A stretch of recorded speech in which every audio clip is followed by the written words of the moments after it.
So good afternoon, everyone, and welcome. I'm Vince Stewart, Vice President of Policy and Programs at Children Now, and I want to thank you for joining us today for the Superintendent of Public Instruction Candidate Forum here at San Diego City College. We are grateful to have such a strong and engaged audience of educators, students, community members, and leaders who care deeply about the future of public education in California. Today's forum is presented by Children Now, the Alliance for Candidate Engagement in Education, and several local co-hosts who I will recognize in a moment. However, I'd like to start by sharing a little bit about Children Now. Children Now is a leading... Can't hear it? It's not on. How about now? No. No. Now? Yes. Yeah, okay. Sure. I'm not sure why it's cutting out. Sorry, folks. I'll try and go through this quickly so it doesn't cut out. And several local co-hosts who I will recognize in a moment. However, I'd like to start by sharing a little bit about Children Now. Children Now is a leading, nonpartisan, whole child research.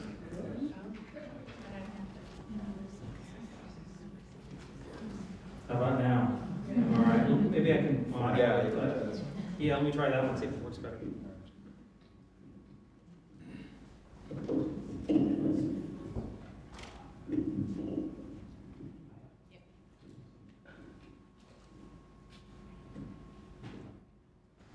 Believe it or not?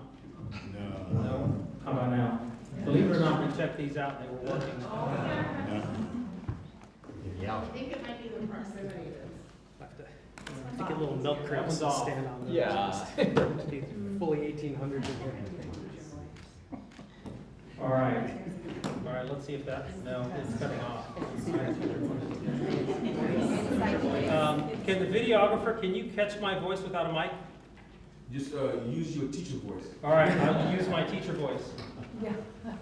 All right, good enough teacher voice? So, Children Now is a leading nonpartisan whole child research, policy, and advocacy organization dedicated to improving the lives of California's children.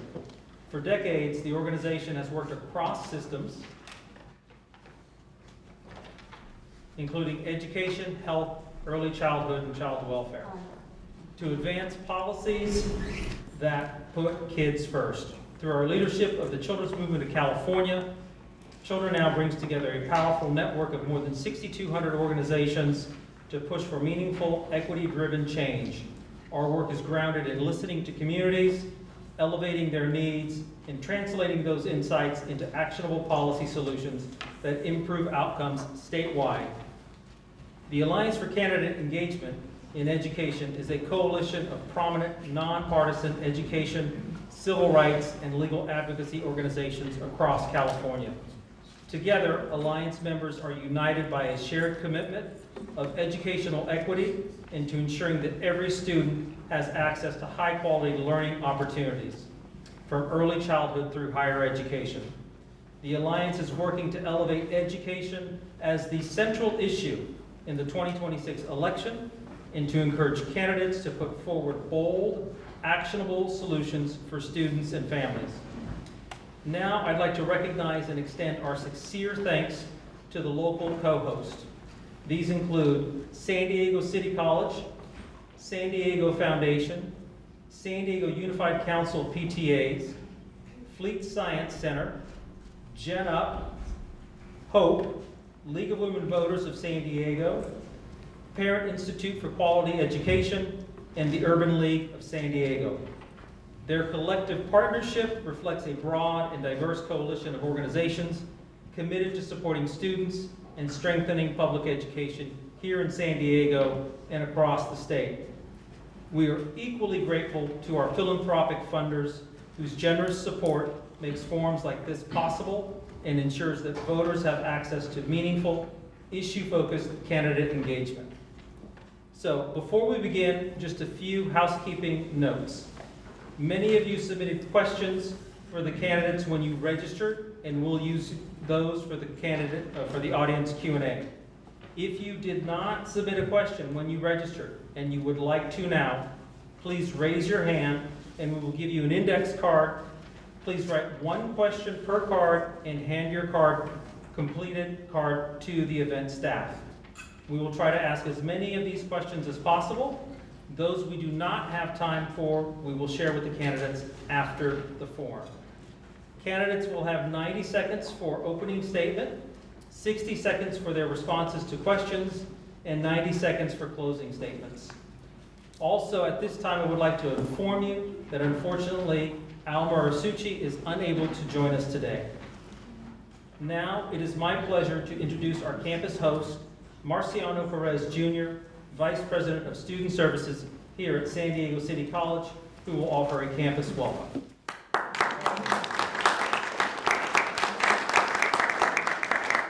I'll try and use my teacher voice now, too. So good afternoon, everyone. I'm Marcelo Perez. I welcome you to San Diego City College. I have the honor and privilege of serving as the Vice President of Student Services here at City.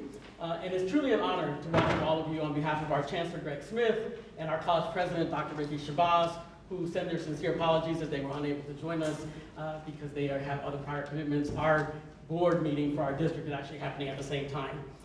We are proud to host you here on our campus, a place deeply committed to access, equity, and student success. At San Diego City College, we see every day the transformative power of education and the critical role that public policy plays in shaping opportunities for our students long before they arrive on our campus. That is why today's event matters. We are here for a forum focused on the Superintendent of Public Instruction, one of the most important elected educational leadership roles in the state of California. And this position is responsible for leading the California Department of Education and helping guide the direction of public education for more than 6 million K-12 students across our state. So the decisions made in this role, they set the priorities, they advance policies, and visions are articulated, and they have a direct and lasting impact on our students, our families, our educators, and communities throughout California. So this year, voters will have the opportunity to select a new superintendent. And forums like this one play a critical role in that process, providing you as voters the opportunity to hear directly from our candidates, to better understand their perspectives, and to make informed decisions. So today's forum is made possible through a strong collaboration of organizations committed to education and civic engagement. And we're especially grateful to Children Now for choosing our campus to host this incredibly important event. So thank you for your leadership. Thank you for your shared commitment to ensuring that communities like ours have access to important conversations like this one. We also want to extend our appreciation to all the candidates who are joining us today. Thank you for your willingness to participate in this important conversation and to serve the people of California and our folks here in San Diego. And to our audience, our students, our educators, our community members, and our voters, thank you for being here at San Diego City College. Your presence reflects something important. It's a shared commitment to the future of education in our state. Because ultimately, the strength of our education system depends not only on our leadership, but in our engaged and informed public. So events like this remind us that education is a shared responsibility and that our collective voices matter. So with that, thank you again for joining us today. It is my pleasure to welcome you to San Diego City College and to the 2026 Superintendent of Public Instruction Candidate Forum, and we look forward to having you here. Thank you.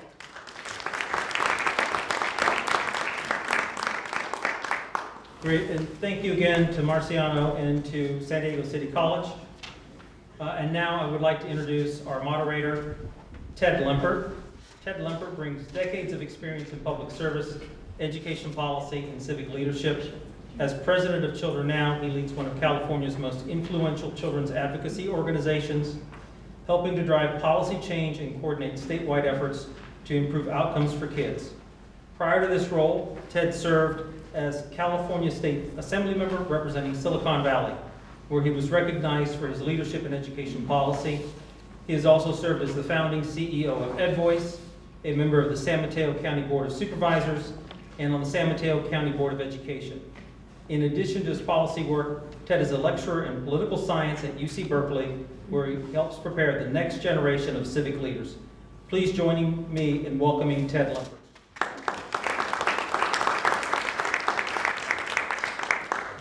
Thanks very much, Vincent. Sometimes the mic doesn't work at Berkeley either, so this is, I'll just use the same voice and project. Well, really thrilled to be here today. Thank you all for coming for this important forum.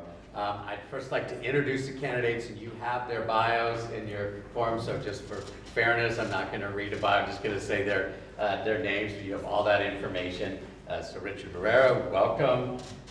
Gus Madamal, welcome. And Josh Newman, welcome. Let's give him a hand now. As Vince mentioned, Alma Tutu is unable to attend, and have we got word about Michelle? She may be attending. She might be on her way, so you'll obviously Arriving right now. Arriving? Well, there you go.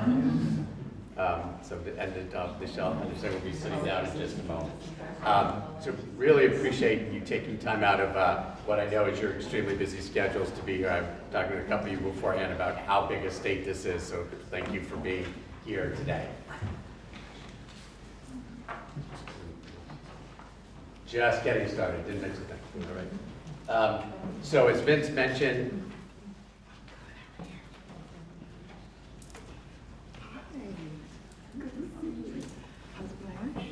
now see, this is how politics should be, right? If we send this to This won't last. This won't last. some folks in Congress need to see that. All right, so as Vince mentioned, we're going to start with question one. That will also serve as the opening statement in 90 seconds. I think you guys know the rules, but the timekeeper, when they raise the red card, that means stop.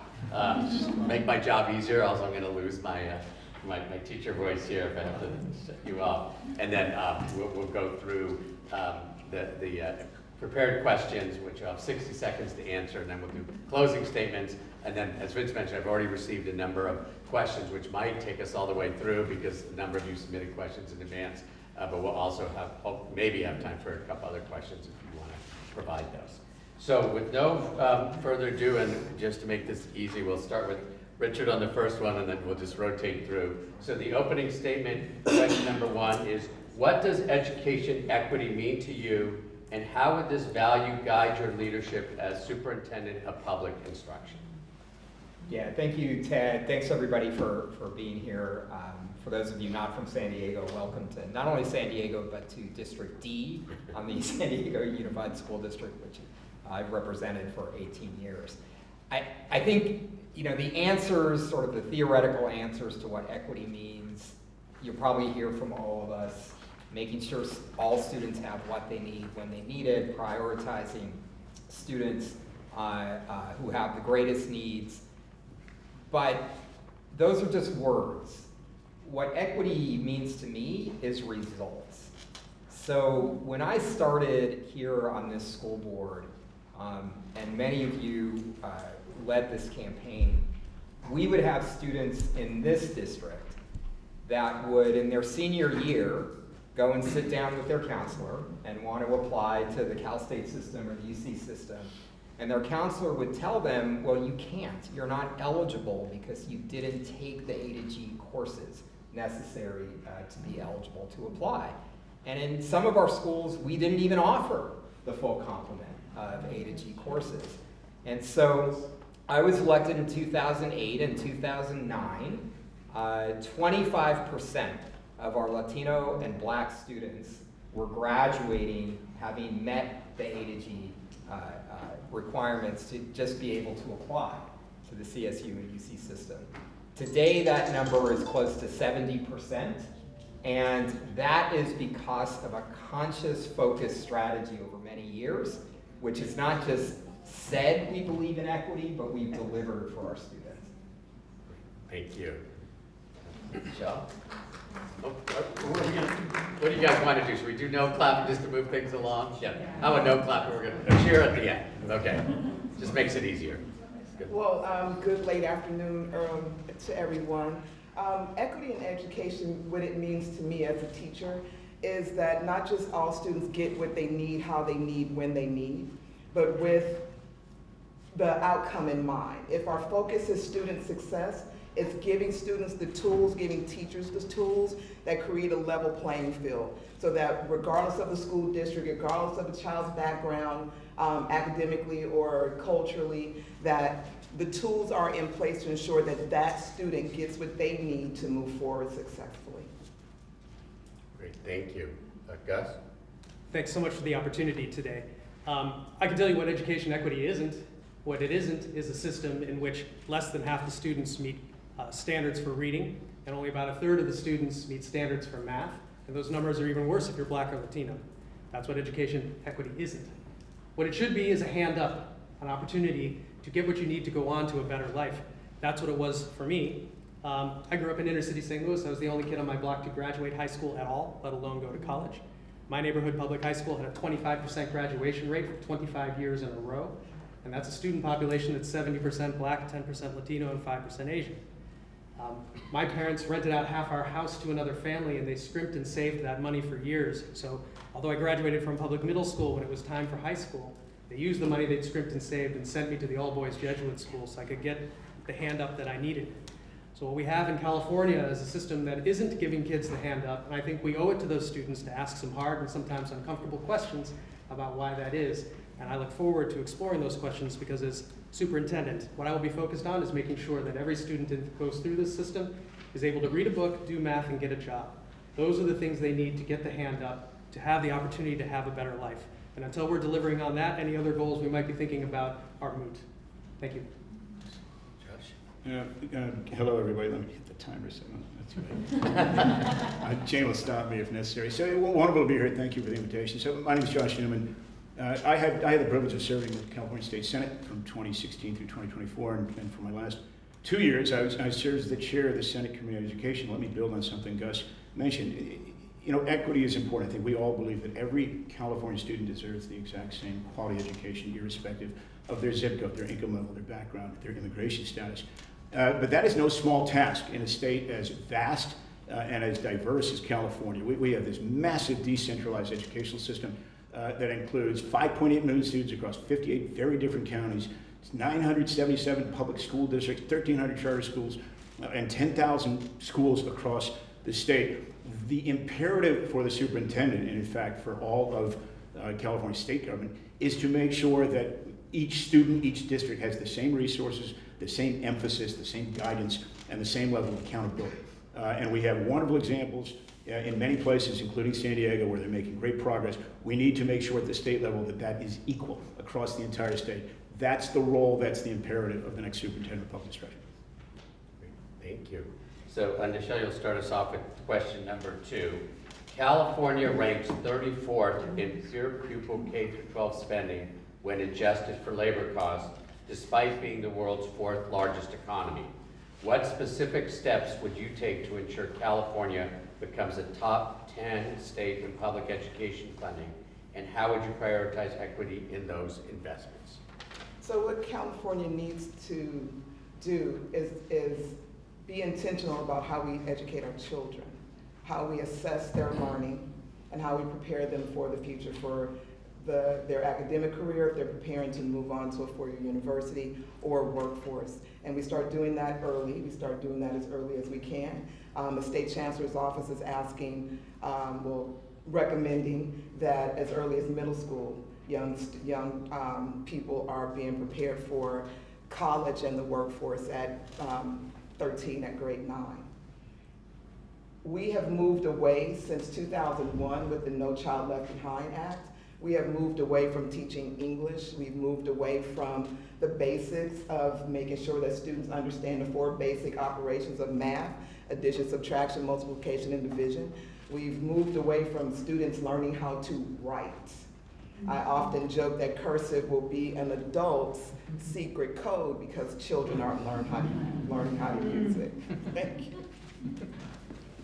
Yeah.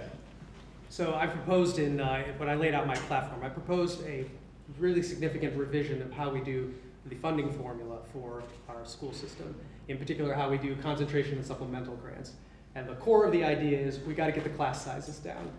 If we ever want to make any kind of progress on the unequal outcomes that we have in our school system, we have to get the class sizes down. This is a human problem and it requires a human solution. Now, I don't want to have to wait on the state legislature to get around to appropriating more money because they work on geologic timescales. So the proposal is that as the budget grows, all the new growth in the budget goes to funding hiring more teachers to lower the class sizes down. That's something we can do without having to go through a whole new budget process because we already have the growth naturally through Prop 98. So let's get the class sizes down. That's something we can do with the existing system that we already have. And if we do that, we will in fact start to make progress on the unequal outcomes we have in our system. So, to Gus's point, I don't know that the legislature moves on geological time. I'd say something less encouraging. I think I'm an optimist. I think the honest truth is that we're not serious about funding education in a very direct and deliberate way to address some of the issues. And the most obvious is class size, right? So we have, as a feature of our governance, Prop 98, which mandates that 40% of general funds spending will be in education. But within that 40%, we need to have some serious and more creative and deliberate conversations about how those monies are allocated. We need to reduce class size. We need to improve teacher pay. We need to make sure that every school gets the resources that they absolutely need. And we also need to extend Prop 55 to make sure that there's additional monies there. But more broadly, I think we have to elevate these conversations and force not just the legislature, but the next governor to take up and take seriously the issues facing schools and teaching. Richard? So I appreciate the question, Ted. And we see analysis every couple of years comparing California to the rest of the country in terms of the percentage of our wealth, fourth wealthiest economy in the world. And yet when we look at comparisons, California ranks near rock bottom in the percentage of our wealth that goes back into the public schools that created that wealth in the first place. We need to have a reckoning. This generation needs to have a reckoning. We are about to hit the 50th anniversary of Prop 13, which overnight moved California from being near the top in per pupil spending to down near the bottom. And when we think about prior generations, my parents, my grandparents, coming out of World War II, coming into the middle class, first in their families to buy homes, to go to college, they invested their wealth back into our public schools. We've got a couple of generations that have done the opposite, and as wealth gets more and more concentrated with a few people at the top, we have to be bold enough to say in California, we are going to go after that wealth and we're going to bring it back into our public schools. All right, thank you. Next question, we're going to start with Gus. California schools are required under federal and state law to help English learners to both learn the language, English, and understand the content of their classes. How would you approach the topic of English learner, multilingual learner support as superintendent? Yeah, so one of the things about language learners is there's a very robust sort of legal system in place to ensure that they are getting the support that they need. And when it comes to things like language learners or special education is another area like that, what I will do as superintendent is ensure that all our districts are actually following not just the letter, but the spirit of the law and making sure that those students actually get the support that they need. Because there is a legal framework in place to ensure that. But if districts aren't actually delivering on those legal requirements, then students they get left behind. And I think it takes a superintendent who's willing to sort of impose that accountability on our districts when they aren't actually following the letter or the spirit of the law, and making sure that those students get the support that they need, both language learners, again, and special education. So as superintendent, I will be a force for making sure that accountability is in place, and I'm happy to work on that very, very strongly as superintendent. Thank you. Josh? So, California is a multilingual state, and we should not only appreciate that, but be proud of it, celebrate it. And so, English language learning needs to be a serious priority starting in TK. And it's, where the most progress, where the most impact is made is TK through third grade. And that's where we should redouble our efforts to make sure that the 25% of California students for whom English is not their first language are getting the absolute best instruction in those early years. And then moving forward, let's invest in dual language immersion instruction and make sure that every California student is learning another language as they move through. Because the costs of not doing that are just massive. And we're paying for that every day, especially in the later grades. So as superintendent, I would make that a priority so that California's curriculum and resources reflect that opportunity and that need. Richard? Yeah, I want to build on Josh's point. So when I was first elected to the school board here in 2008, we had a school, Sherman Elementary, An historic school had been closed for a couple of years, was reopening after a physical modernization. And the parents had lobbied, and Dr. Ochoa was part of this, had lobbied for a dual immersion program, a dual language. And the person I ran against, the incumbent at the time, who himself was fully bilingual and bicultural, was opposed to bilingual education. And the argument that he made to parents was, hey, if your kids are going to survive in the United States, they have to learn English. And what the parents said was, we don't want our kids to survive, we want our kids to lead this country. And so the idea that they're coming into school with a language other than English will be an advantage if we then invest in strong English language instruction but maintain that dual immersion focus going forward. So it is a huge advantage to students in California to be able to speak more than one language. And we sit in the the epicenter of the world's global economy. We should stop treating the fact that a student's coming in needing to learn English as a deficit and see it as an advantage and build systems to create those advantages. Thank you. Michelle? As a teacher, I understand that literacy is key. Literacy is not just being able to look at words on a paper and recognize them. It is being able to write, it is being able to speak, to articulate your thoughts. It is being able to read for comprehension.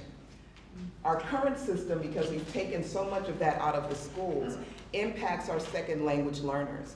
Because in order for a student to pick up a second language, they have to be literate in their primary language. And that is what a number of our programs are lacking. They're taking children from where they are to get them someplace where they can't go with fluency because they don't have the academic background. You can't teach a Spanish speaker English if they're not fluent, literate in Spanish. And that is what we need to do to improve our system for our special needs as well as our second language learners. So I'm going to make a little moderator note here on the question for any of you who worked in coalition. So we have a lot of great groups that put together these questions. I have to read them exactly as is. I would have written this one a little differently, so but I'm going to just straight up and read it as printed. I knew Vince would laugh. Okay, so question 4, we're going to start with Josh. Straight face, I'm the moderator. Why California has made great strides in recent years to fund and expand access to quality early learning and care, including in the expansion of transitional kindergarten programs, our ELC system remains underfunded, fragmented, and inefficient. How would you work to advance the vision for universal pre-kindergarten options outlined in the California Master Plan for Early Learning and Care? Now I want to know how you would really answer. I'll tell you afterwards. That's just a slight change. But overall, the questions. So on the one hand, we should be very proud of California's leadership in expanding and extending universal TK. But on the other, and I was a participant in this conversation in the legislature, it has not been without adverse consequences. So we have taken 4-year-olds out of the early childhood education system with huge impacts on community-based child care and home-based child care. And we need to address that if we're serious about equity across child care across the entire state. I've always thought it's kind of strange that we have Prop 98 that governs kindergarten, now TK and up, but no constitutional imperative to fund 0 through 3 because those years are so important. And so we need to look at early childhood education with that larger lens and make sure that that every district is offering universal TK, but more importantly, that the resources are allocated so that we actually account for those families who do not avail themselves of those choices, so that kids coming into the system are getting an equal start when they do. Richard? So, we tend to focus as appropriate when we talk about the affordability crisis facing families in California on the housing crisis, and that is a huge issue. But the early childhood crisis for many of our families is almost equally problematic. And, when we began offering universal TK, we saw very quick demand, families signing up, but it's still the case that for families with students under 4, that quality early childhood is not accessible in the neighborhood, is not affordable, and is not provided by professionals who can themselves support their own families. That's the standard we need to be pushing towards. We can organize our system, with different delivery options, but the standard has to be, how do we provide high quality early childhood for free in our neighborhoods, delivered by professionals who can support their own families. We set that goal, I think we can organize a system to meet that goal. Michelle? I want to ditto what Josh and Richard have said regarding accessibility of transitional kindergarten, but considering growth and development. Children 0 through 3 have specific developmental, emotional needs. And I believe that we're starting children too early to be in the regular all-day school setting. And we have to think about how they learn best and the environments that we have them in their learning. We should continue to push universal preschool as well as transitional kindergarten, because not every child is going to be enrolled in a preschool program, but they need to be prepared for kindergarten and first grade, and transitional kindergarten does that. I'm a grandmother. My 6-year-old granddaughter has gone through preschool, TK, and now she's in kindergarten.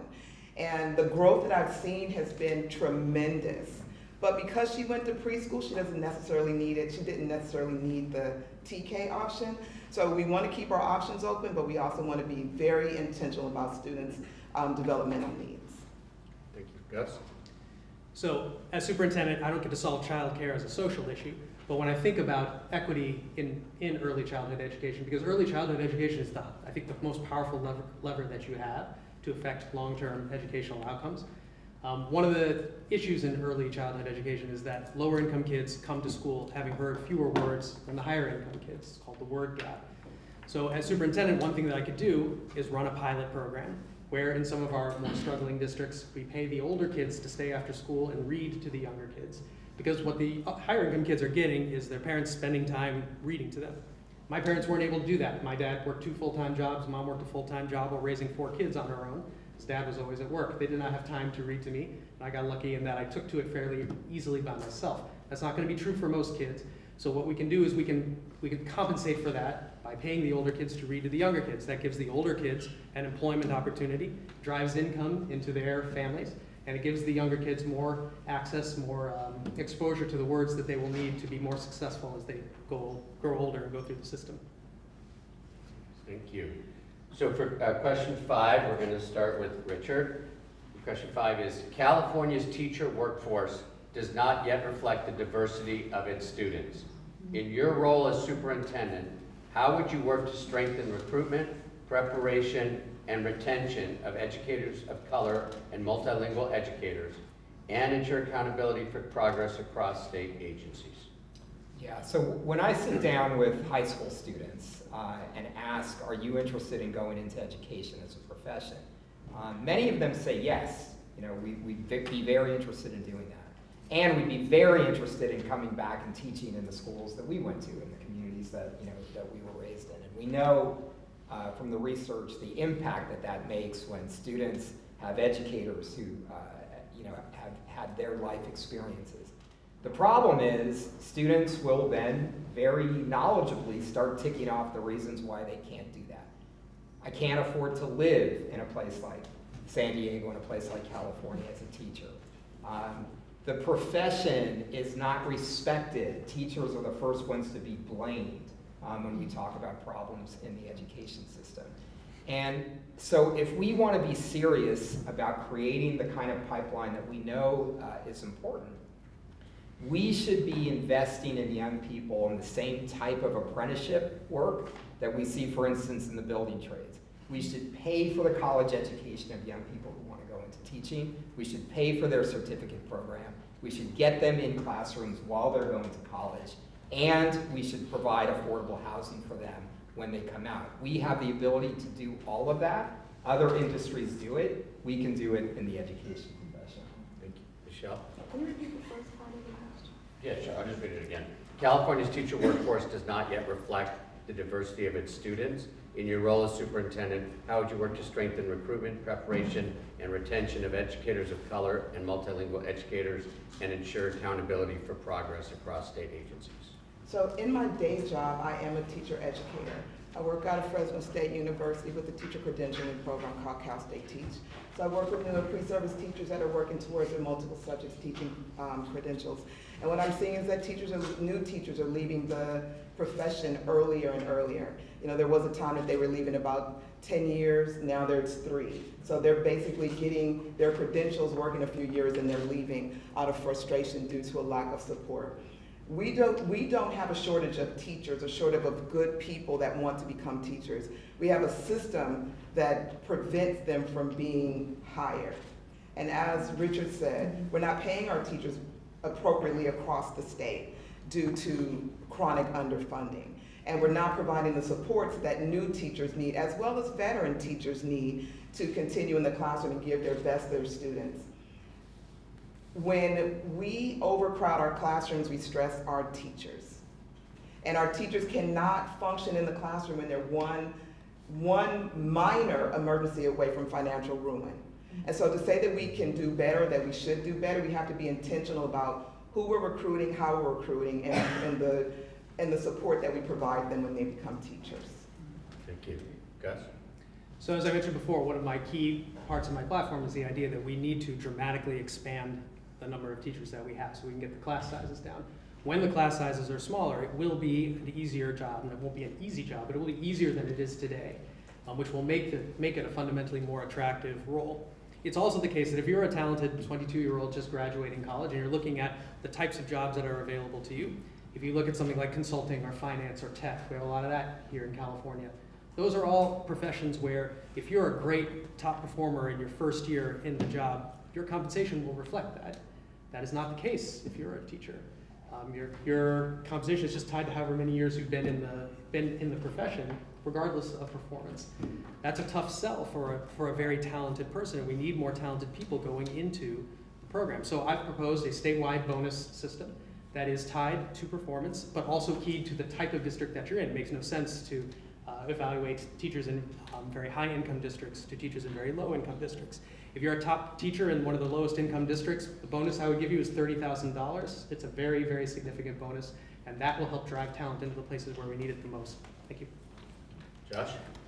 So let me build on Richard and Michelle's comments. So, you know, as chair of Senate Education, I held a hearing in 2023 about the state of the educator workforce. And I think what we're describing here is kind of a problem on top of a bigger problem. We have a serious workforce crisis that has continued to build on the backside. We have teachers leaving the profession. A recent study found that almost 50% of teachers were considering leaving the teaching profession within the next couple of years. On the front side, to Richard's point, we've made it really hard to become a teacher. We've created so much friction in the system that talented people are very reasonable in questioning whether it's worth entering or keeping on going. So we need to do a bunch of things. We need to reduce that friction. We need to pay for teacher residencies. We need to increase the compensation for first-year teachers. We also need to make sure that the whole system is streamlined so that we are recruiting the best and the brightest and deliberately finding men and people of color that are so desperately needed in our classrooms. That's going to take money, but that is also going to take some policy changes as well. And so the next superintendent has to convene all stakeholders to make sure that that happens. Great, thank you. So for question 6, we're going to start with Michelle. In January, Governor Newsom proposed to shift the operation and control of the California Department of Education from the Superintendent of Public Instruction to the Governor and the State Board of Education.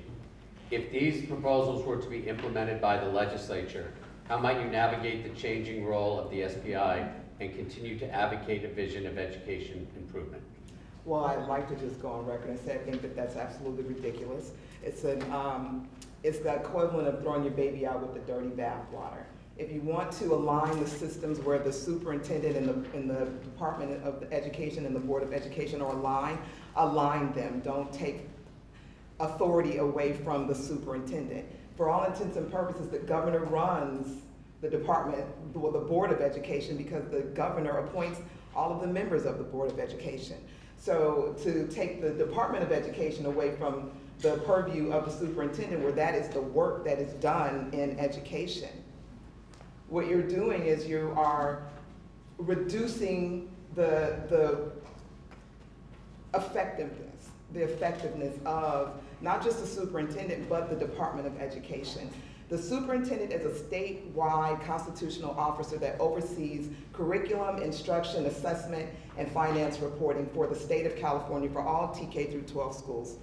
That person should be beholden to the people, to the voters of California, and to our education stakeholders, not the governor. And so the way that the superintendent can continue their work is to continue to do the work outside of that situation. Thank you. Gus? I also don't agree with this proposal. It's undemocratic. 4 times in the past, governors have tried to move the department out from underneath and move it into his own office. 4 times, the voters have decisively rejected that. So this is an end run around the will of the voters. But let's assume it's going to happen. As superintendent, I think the role has really 3 dimensions. One is running the Department of Education, but the other 2 are to be a facilitator of change. We talk about the states as laboratories of democracy. I think our districts are the laboratories of education. And so the superintendent should be going around and helping facilitate change at the district level. Tell me as superintendent what you're trying to do that's different or innovative, and let me as superintendent remove barriers to that. And then the 3rd dimension is to be an advocate for change. As we see things that are working at individual district levels that look eligible for change, to be the one who's putting political pressure on the state board and on the legislature to make those changes scalable. So, and that's something, those other 2 dimensions, being the facilitator of change and being the advocate for change, I can continue to do whether this proposal goes through or not. Josh? Well, I'm sure you're all surprised to hear that people running for superintendent don't like this change. Now, and I want to use a couple of minutes. How many of you think it's a good idea? How many of you think it's a good idea? Okay, that's encouraging for us. So let me add, a dimension to guys. So I think it's a bad idea. It's not what any of us signed up for. And so in addition to all the sort of dimensions he added, there is a problem at the California Department of Education. One of the reasons I am running is to change the culture and the impact and the role of the Department of Education. That department over the last decade has become sort of isolated, passive, and it is perceived by districts as being adversarial, overly sort of emphasizing compliance, and more importantly, not a good partner. And we need CDE to be a partner, a facilitator, a resource allocator for the whole state, especially when you consider how vast the state is. That's what I signed up to do in running for superintendent of public instruction, in addition to sort of the broader ombudsman role. And I think it would be a shame to change that, because I think it's highly unlikely that a gubernatorial appointee that is now going to be lower, not higher on the totem pole, will be, have total control over CDE. Richard? Yeah, so I agree with Michelle, Gus, and Josh on this. It's undemocratic. It's a power grab by the governor, especially an outgoing governor, which becomes even a little bit stranger. But here's where it came from. So there was analysis, the PACE report that talks about the fragmentation and talks about there aren't clear goals that the state entities are aligned around. So if school board members can set clear goals and hold ourselves accountable, in our district it's reading, it's math, it's college and career readiness, and it's student wellness with an equity focus that the students who are furthest behind are the students who we're going to hold ourselves accountable to moving. Very clear. Why can't we do that at the state level? And I actually think the state superintendent should be the person that is bringing us together, aligning our vision, aligning us around goals, and then holding all of us accountable to those goals. Better done by the elected state superintendent than, again, as Josh pointed out, than by a bureaucrat appointed by the governor.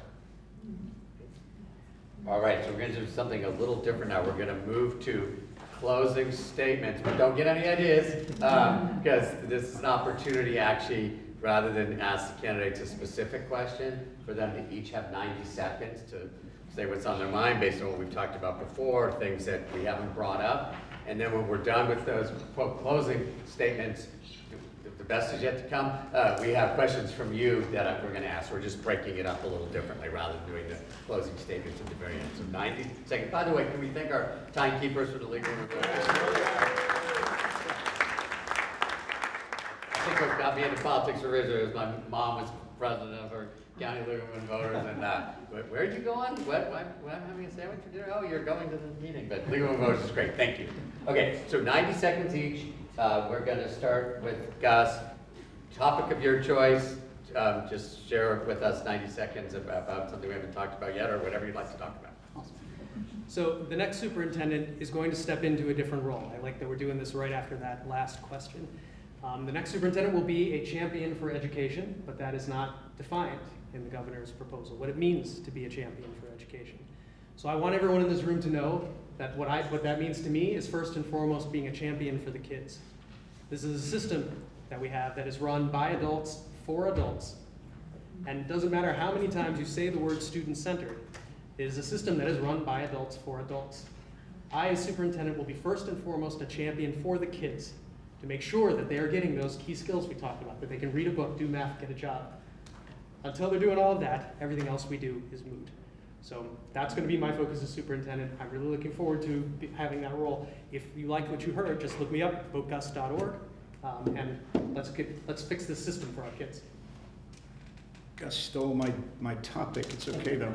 I agree. I continually had this the same sort of observation sharing policy hearings in the state senate, where a family or a kid would come and testify, and we as a body would say, you're right. There's a problem. We need to solve it. And good news, we've got a plan. It's going to take 3 years to work out, and we've got a 7-year implementation plan. So the good news is 10 years from now, that new program will be in place. And I'd look out and I'd see a 5th grader and realize we're basically telling you we don't care. And so urgency is so important, and centering the student voice, as Gus mentioned, I think is essential. Too often it gets lost in this incredibly complex ecosystem of education.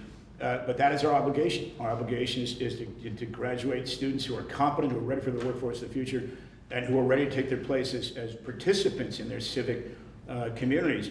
And all of those should be of a huge emphasis, but we should do that with an eye on students, and everything we should do should be informed by that. Richard? So, the question, Ted, that you asked about we're the 4th largest economy in the world, I think the question for all of us is, what kind of economy do we want to build going forward, and who should build that economy? And we can continue to depend on people at the very top to control our lives, or we can invest in an economy through our public schools that creates opportunities for young people to go out and drive our future. I'm a first-generation American. My dad came here from Colombia. Michelle Aramillo, give me a little clap here. Sorry. The families that I represent on the school board are mostly coming from all over the world, immigrant families, first-generation students. I want to build an economy around those families and those students, and that means that we should look at our public schools as the drivers, of course, of education, but also our public schools can be the drivers, as they are here in San Diego, in partnership with the community college, around addressing the affordable housing crisis. Our public schools can be the drivers of addressing our early childhood. Our public schools can be the drivers of creating the kinds of good jobs and good careers that we want our students to move into.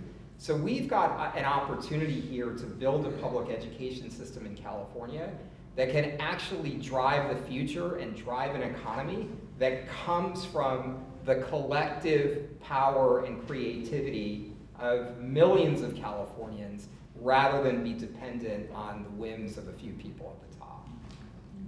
Michelle? I've been a part of the education workforce in California public schools for 30 years.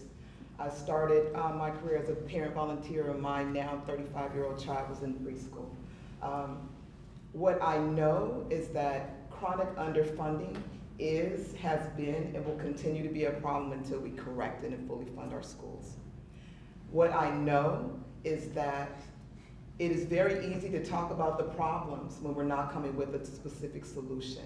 The role of the superintendent of public instruction was to be not just a compliance officer and an overseer, but the person that directs school districts and local offices of education in creating plans for protecting students from immigration rates, plans for improving literacy rates, plans for how we will support our teachers, retain our teachers, and ensure that students are graduating high school able to read. I am a fully credentialed classroom teacher. I've taught sixth grade math and science in the Compton Unified School District. I've been a teacher's aide. I teach teachers, and I serve on the board of the largest community college district in the country, and I've served as board president. Community college and the connection between community college, four-year universities, and TK through 12 schools is incredible, and having that background is immense. As Josh said, the state of California is huge. The superintendent is an overseer, but the superintendent is a collaborator, a partner, and a coalition builder. And I am that person. Thank you. Thank you. Okay, so now, as was mentioned earlier, when you guys registered, a number of you submitted questions, so we're going to get through as many of these we can. So I think we're going to combine a couple. For the most part, I'm going to read them exactly how you sent them in. No moderator, as much as I want to, no moderator editing here. So we're going to start with Josh, right? Yes. Okay. What is your approach to building or leveraging coalitions, including advocacy organizations and philanthropy, to drive education policy change or improve policy implementation? I think this is an integral attribute in the next superintendent, especially if the change that none of us wants to happen happens. Really essential. I think it has been absent over the past couple of years. The superintendent, more than anybody, should be the convener of all of the interested parties that have a stake in the quality of education, the delivery of education in California. And as superintendent, I would do that in Sacramento, and I would do that statewide. And I've always been convinced that the answers are out there. They are in this room. But what has been missing from CDE and from that office over the last several years is a deliberate effort to consult, to convene, and then collaborate. And if we could do that, we could solve so many of these problems. And that is so desperately needed, because I will say, based on experience, the legislature will not do it on its own. You have to bring the pressure to bear on them to turn those ideas into policies, to turn those ideas into budget allocations. And that's what the superintendent needs to do. Richard? So I just had a conversation yesterday with the head of a community-based organization in Oakland. And recently the superintendent in Oakland Unified called her and said, I got a list of 1,000 students who were chronically absent. And I'm gonna ask you to make connection with those families and help us get those kids back in school, because I, as the superintendent, understand that you've got a depth of relationships with families and understanding of the community that we don't have as a school district, and we need the partnership. And that is something that is incredibly important for all of us in public education to understand. The schools belong to all of us, and all of us have a critical role to help our students thrive. But that means school districts, the state of California, needs to break down these barriers that allow community-based organizations to participate. And in terms of funders, part of my job as superintendent will be to go to funders and say, look at all these amazing community-based partners that we have with our schools. That if you want to help the schools, fund those organizations, and let's build a sustainable infrastructure for the community-based sector so that it can then partner with our public schools. Michelle? So the role of the superintendent of public instruction would be to leverage their own academic background, professional experience, and political acumen, if they have it, to build capacity. The work of the superintendent would be to work in collaboration and partnership with school districts to know what they need. What are your ideas? What are your thoughts? What are the ways that you would like to work to get your students from this place to that place? And then leveraging those relationships that they bring to the table to make those connections. And in terms of policy, setting policy based off of student need, not what, as Gus mentioned, what adults think. When we are thinking, when our center, when our North Star is student success, and we are considering how we bring people together. We're bringing them together through the lens of student success and having that be the focus when we're having conversations about student success. If we're going to actually really make a real impact on our school system, it's going to require, it's going to be required to actually get the community involved in that process. The legislature is not going to come running to the rescue like a white knight. So when you think about how you could do that, one simple example, an asset that California has that not other states have is this incredibly vibrant business community. And when we think about how to promote equity in this state, one of the primary ways that you can do that is building economies. And one of the ways that you do that is entrepreneurship. And entrepreneurship represents this opportunity to intersect equity in our social community with the school system. So what I would like to do as superintendent is leverage our business community to create little pools of capital where we could fund entrepreneurship in our schools, get our students involved in coming up with business ideas, practicing those, getting that experience, and then being able to use that as they go into the workforce. Because, by the way, unemployment for kids who are just coming out of the school system is over twice what the overall employment is. So this is an asset that we have. We've never made use of it in California. As a superintendent, I will start. Thank you. Next question that was submitted, we'll start with Richard. How can school districts address inequity in order for Black students to achieve? Just read those. So I think there are a few key strategies that we should focus on that provide the clearest pathway to improving student achievement among Black students.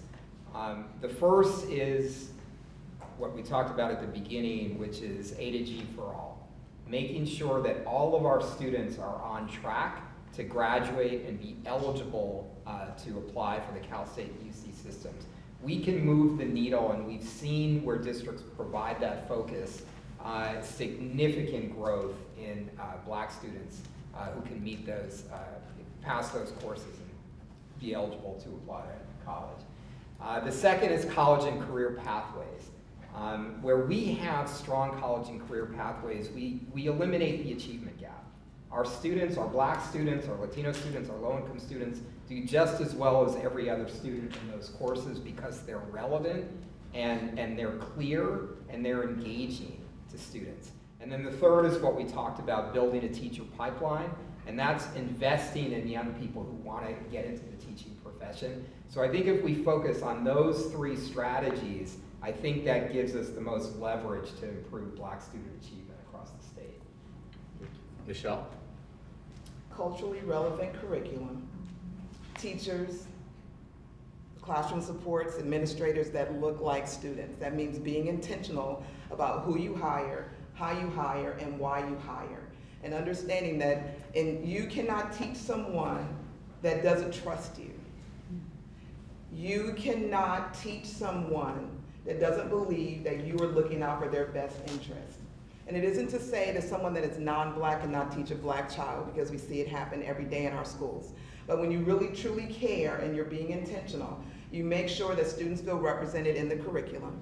You make sure that they feel represented in their classrooms. If a Black child is the same as any other child, if you don't see it, you can't believe yourself doing it. It is just a reality. And so those are the fundamentals. And then we can talk about how we get our students to meet their A through G requirements and how we get them thinking about college and their place in this world. But being intentional about their success is what's going to be the key.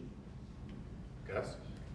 So right now, if you're a Black third grader in San Francisco Unified, only 1 in 4 of them can read at grade level, and that percentage never gets better. We've lost 3/4 of them by third grade. And if that's the case, then worrying about A through G and all that stuff is irrelevant. We've got to solve a problem that's occurring in much, much earlier grades. And again, it's going to come down to getting class sizes down. That's the only way. They need more time with teachers. That's what they need. You cannot do that in a class of 25 or 30 kids. You've got to get the class sizes down. You've got to pay teachers to be in those more struggling districts. Our top talent, we need them in those districts, and you've got to incentivize them. Somehow, teachers are like the only people that are expected to not respond to normal human incentives. And I don't know why that is, but that is the system that we have created. So you've got to fix that too. Once you fix that, then you'll be able to solve these problems that are occurring in these early grades, and then you can worry about some of the things like making sure they've got access to CTE or access to a college pathway if that's the way they want to go.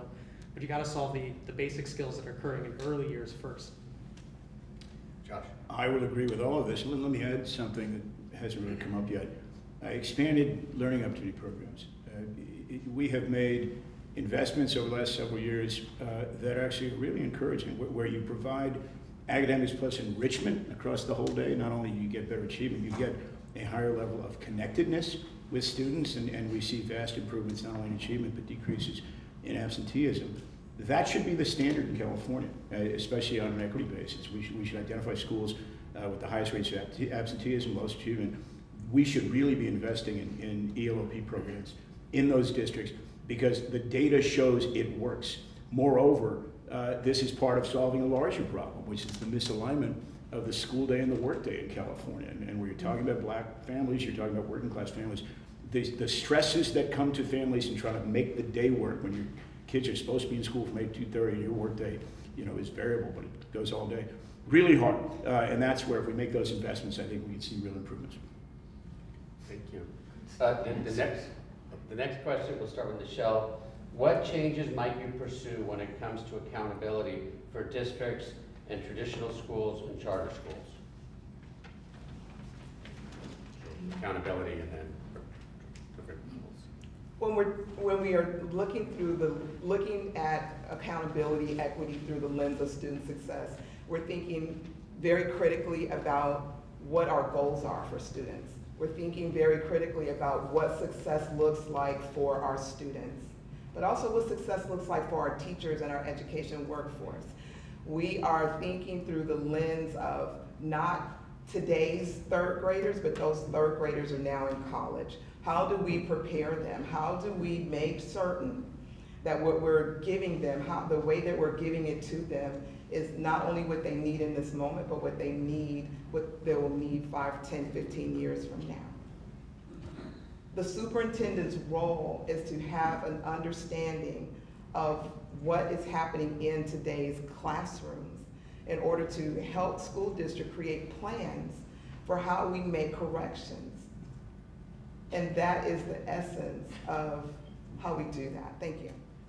Gus? I think there's two pieces to it. One is there are already processes for certain kinds of accountability, and we do need to make sure that all our districts are actually following those processes. And as superintendent, I will be making sure that districts follow the established processes for accountability.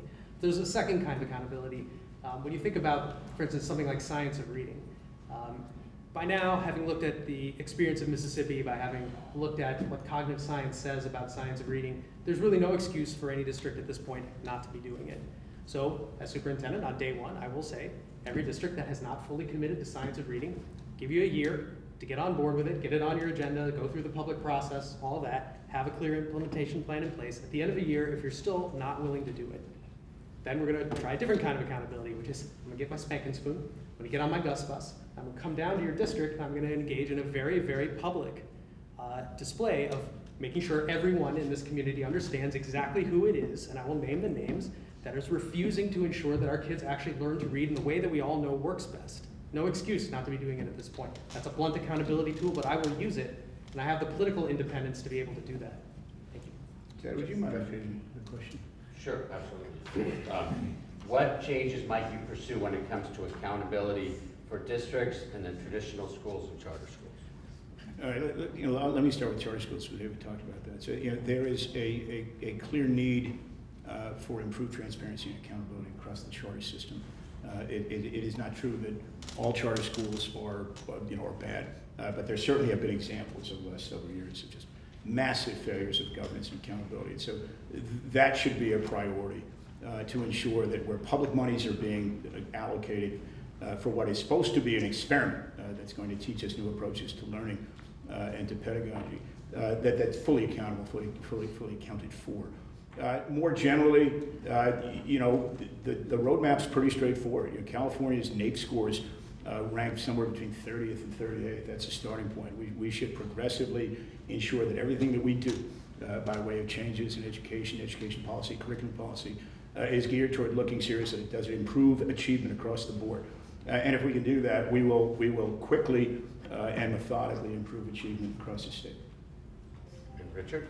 So I was just at Emerson Elementary School this morning, and the principal is in her 4th year there. And what she described was, when she got there, what teachers were used to was a principal sitting in her office, looking at their test scores, and then holding them accountable based on test scores. And by the way, it didn't move test scores. So this model that we have in our head of whether it's a principal or whether it's the California Department of Education sitting in an office and judging the work of people at the local level based on data that comes to you is not going to improve student achievement. The way that we see student achievement improved, and we've got plenty of examples in this state of school districts, schools that are beating the odds. I took a group of districts to visit Compton Unified, which took its chronic absenteeism rate from 17% down to about 6%. We need to add some value as the California Department of Education by getting out of that building in Sacramento, getting into our local communities, lifting up best practices, and pulling together districts to learn from each other. That's the way you improve results, whether it's a group of 3rd grade teachers in an elementary school, or that's the way that we will improve results among districts throughout our state.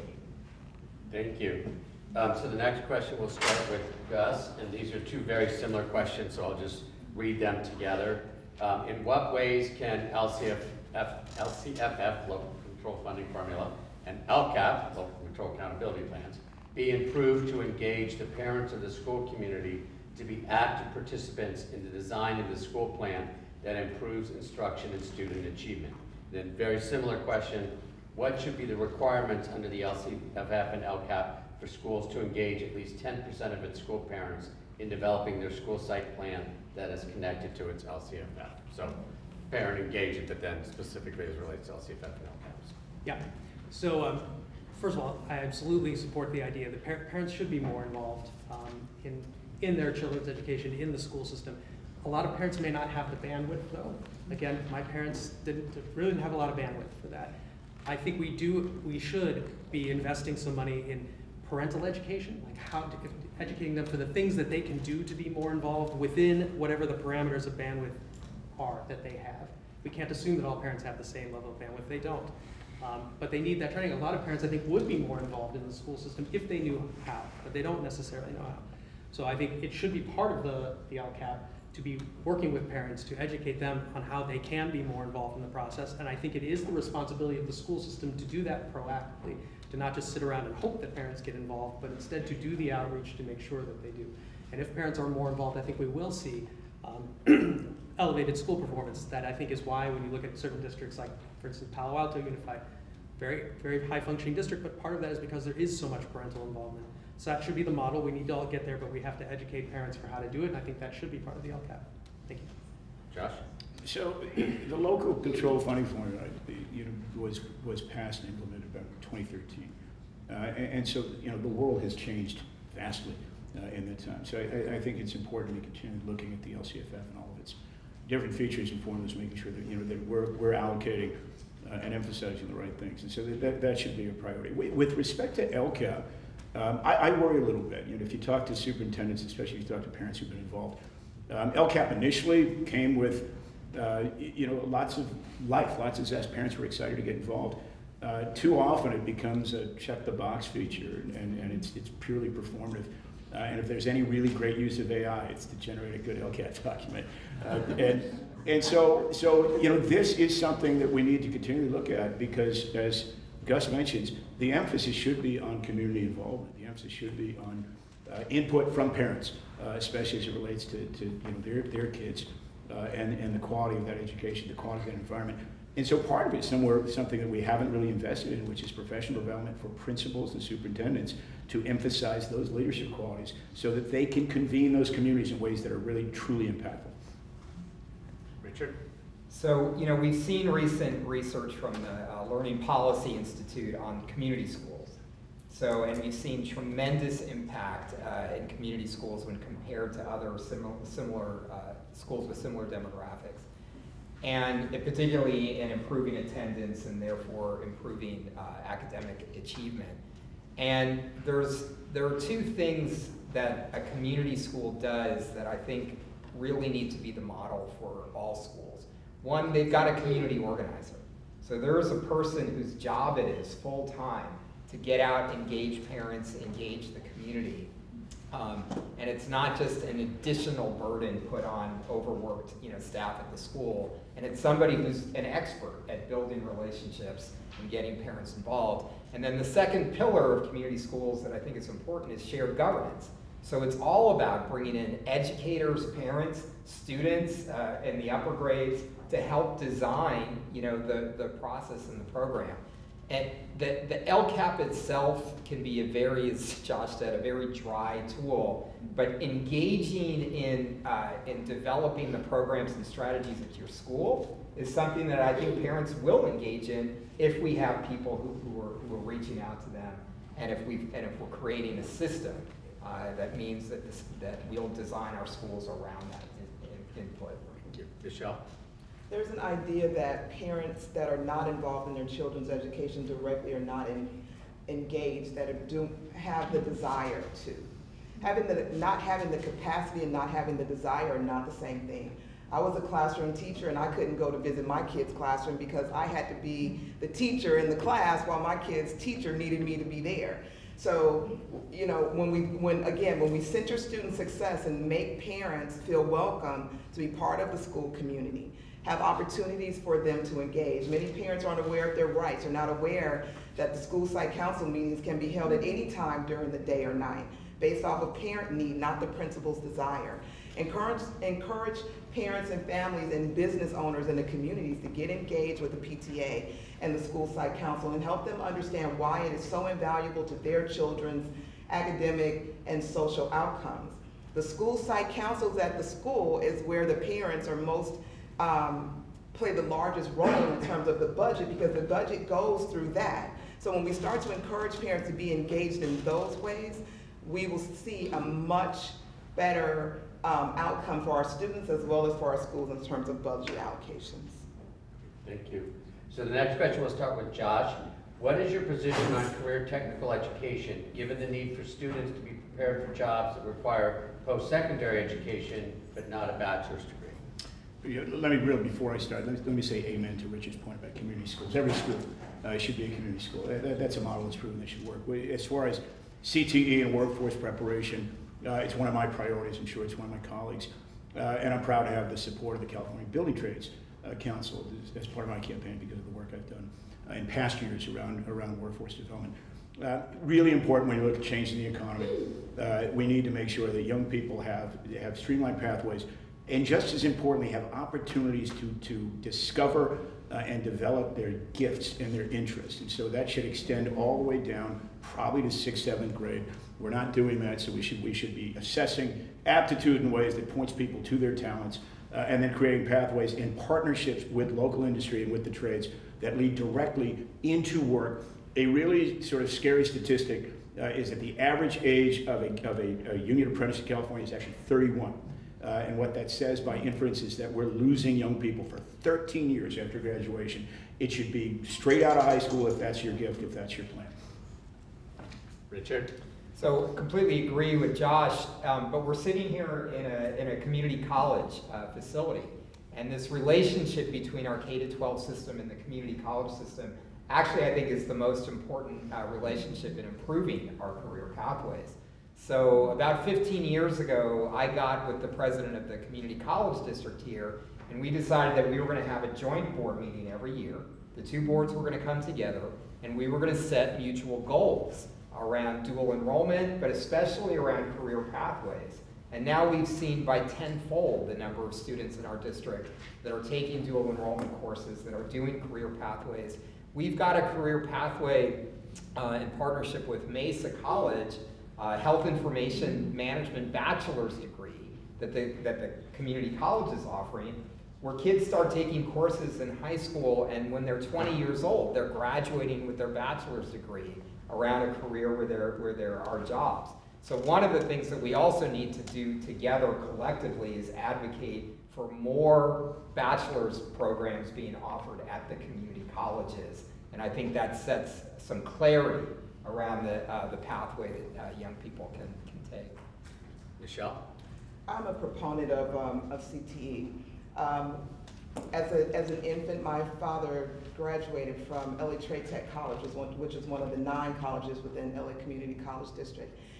He was a security guard, and his being able to go through an apprenticeship program in automotive mechanics and completing his associate's degree literally changed the trajectory of my family's life.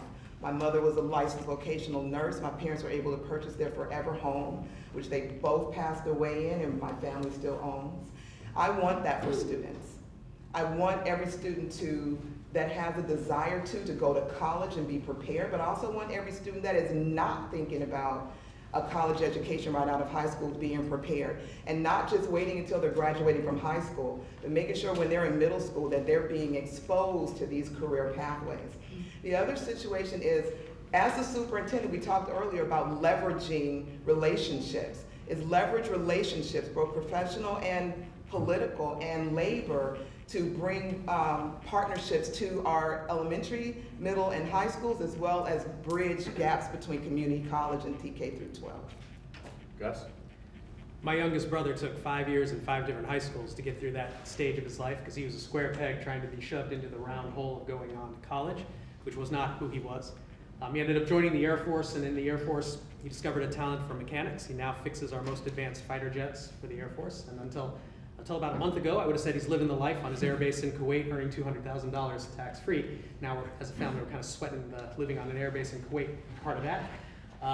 But it was a great pathway for him, and it would have been a lot nicer if he'd been able to discover that talent a lot earlier in life. So I'm a big believer that every middle school student should take a CTE class every semester.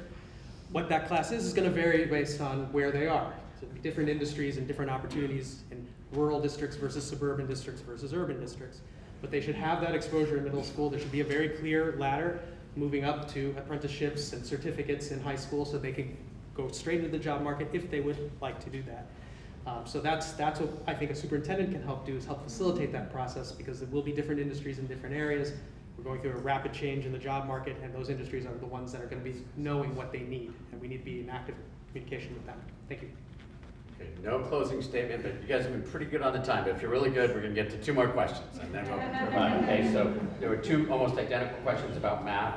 How will you support educators to implement high-quality instruction called for in the 2023 California Mathematics Framework? And a very similar question says, how are you going to support all teachers and students with the vision of the mathematics framework? So Richard, you're up on math. Yeah, so I think it's 2 things. Gus brought up the legislation for reading around, science of reading, phonics, however people want to describe it. And I think it is important to set the right curriculum. And so math, we need to make sure that we've got the right curriculum. But really more important than the curriculum is the support that we provide to teachers to build their capacity to teach math. And so that includes having math resource teachers, having coaches, having an environment within, if we're thinking about an elementary school, a principal who can pull together teachers, examine how are we doing, who are the students who are falling behind, what are the strategies that we're going to use to appeal to those students. So this is all about implementation. It is all about creating an environment in our schools where we say, our students can learn math, but we need to be organized and we need to be able to teach math. And when teachers see that growth in their students, it's incredibly motivating, and it's building a sense of effectiveness among teachers. Thank you. Michelle? I was an architectural engineering major and an electrical engineering major my first few years of college. And I graduated high school almost meeting the A through G requirements now. And I say that to say that, again, when we focus on student success and student achievement, allow teachers the time that they need to teach students. We create a curriculum, allow teachers to be able to teach, not teach to a test. Get rid of social promotion. We cannot continue to allow students to matriculate from grade to grade, not mastering any of these Common Core or California state standards, and then expect them to go to college and expect them to be able to enter the workforce successfully. We have to be intentional. And it's very easy to say we have to, but the superintendent of public instruction should have a plan. The superintendent of public instruction should be ready to work with school districts on helping them create plans for how they will provide support for their teachers. What is the metrics that will be used to determine that those supports were effective, and how we make sure that we have plans in place for student success. Thank you. Thank you. Gus? So I've been teaching kids full-time for 23 years, but I've been teaching math since I was 12. Math education is something that's very, very important to me. The world's #1 country for teaching math is Singapore. They outpace the rest of the world by far. And they have published a commercial version of their national curriculum. Everyone in this room can have Singapore's curriculum in your hands by tomorrow morning. It is a choice by this state not to look at what is out there that really works and emulating that. As superintendent, I would lead a project to adapt the Singapore curriculum to our California standards, and I would make it available to districts at virtually no cost at all. It does in fact start with curriculum, and then yes, you do need to obviously have to train teachers and give them the support to be able to use that curriculum successfully. But it does start with that, and it is a choice not to use it.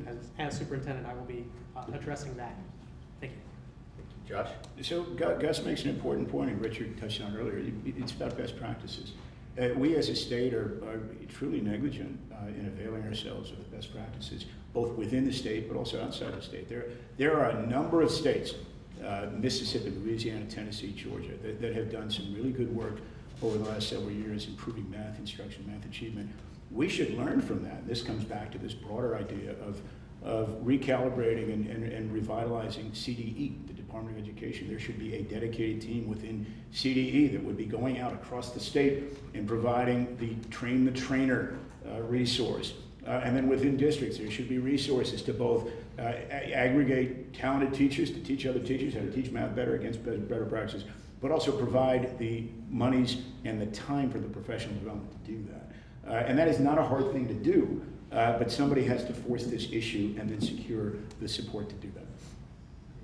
And to start with the last question, Michelle, your turn. How will you keep immigrant students and families safe? First and foremost, every community is different, and every community is impacted by immigration enforcement differently. As superintendent of public instruction, work with school districts to create definite plans of action that could be carried across the state, and so that the school districts can work with the schools in their district to make sure to tweak those plans for the students and the families in their specific communities.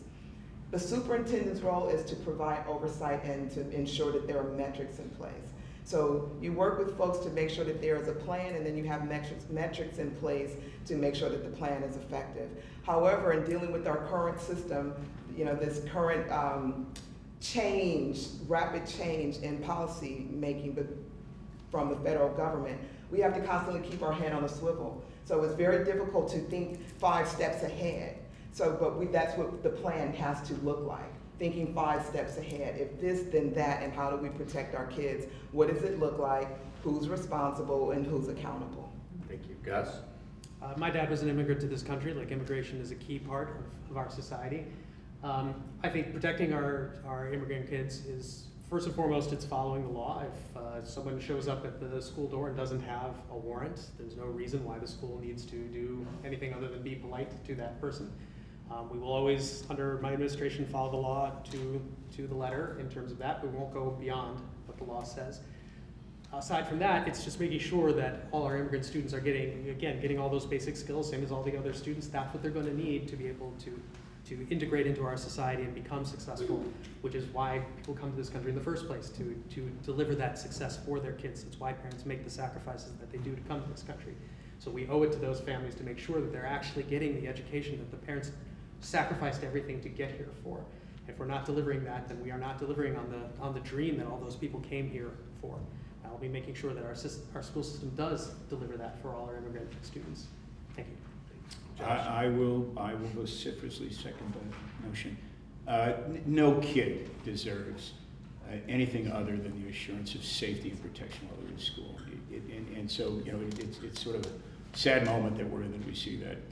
And so, let me second the sentiments of my colleagues. But also important to realize, there's over 10,000 schools in California, and we need to make sure that each of them has an action plan and the resources and the insight to make sure that they have all the tools and guidance necessary to protect those kids while they're in school. I think that's a joint effort between the superintendent, district leadership, but also the attorney general, the legislature, and the governor. And thankfully, California, I think, has risen to the challenge for the most part, but the moment has not yet passed, and we need to make sure that every kid is safe in school. Richard? So I lead the work at the California Department of Education right now in supporting our immigrant students and families. And part of that comes from 9 years ago during the first Trump administration. Our district was one of the first to pass a policy saying ICE can't come onto campus. ICE doesn't get access to student records. That's now the law in California. By the way, we've got a district in the East County right now who's flaunting that law and saying they're not going to follow it. They're not going to pass that board policy. They're going to be hearing from us very soon. But when we convene districts around what support is actually necessary, it goes much beyond the current policy, because where we see ICE doing the most damage is not coming onto school campuses. It's arresting parents on their way to and from school. And this goes back to the earlier question around community partnership. So I convened a webinar that had 800 districts participating, where we gave examples of partnerships between schools and community-based rapid response networks that protect our students to and from school. And the last thing I'm just going to say on this, and I'm sorry, this is a political job, we're all running for office here, where we have these special elections in California for Congress, like the one going on right now here in San Diego County, we need to ask these candidates, are you going to stand up and fully fund education, or are you going to continue this practice of spending 10 times the amount that the federal government is spending on special education on immigration and terrorism?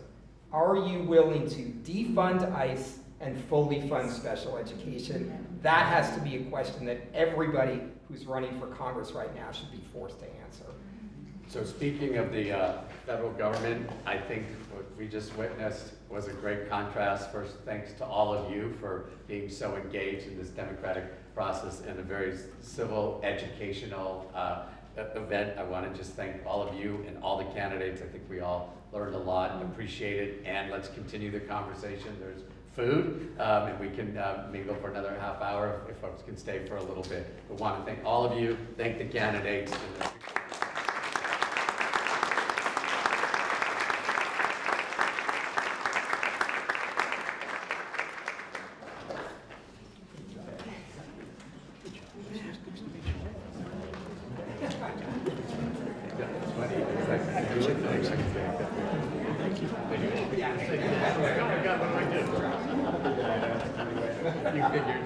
You figured right.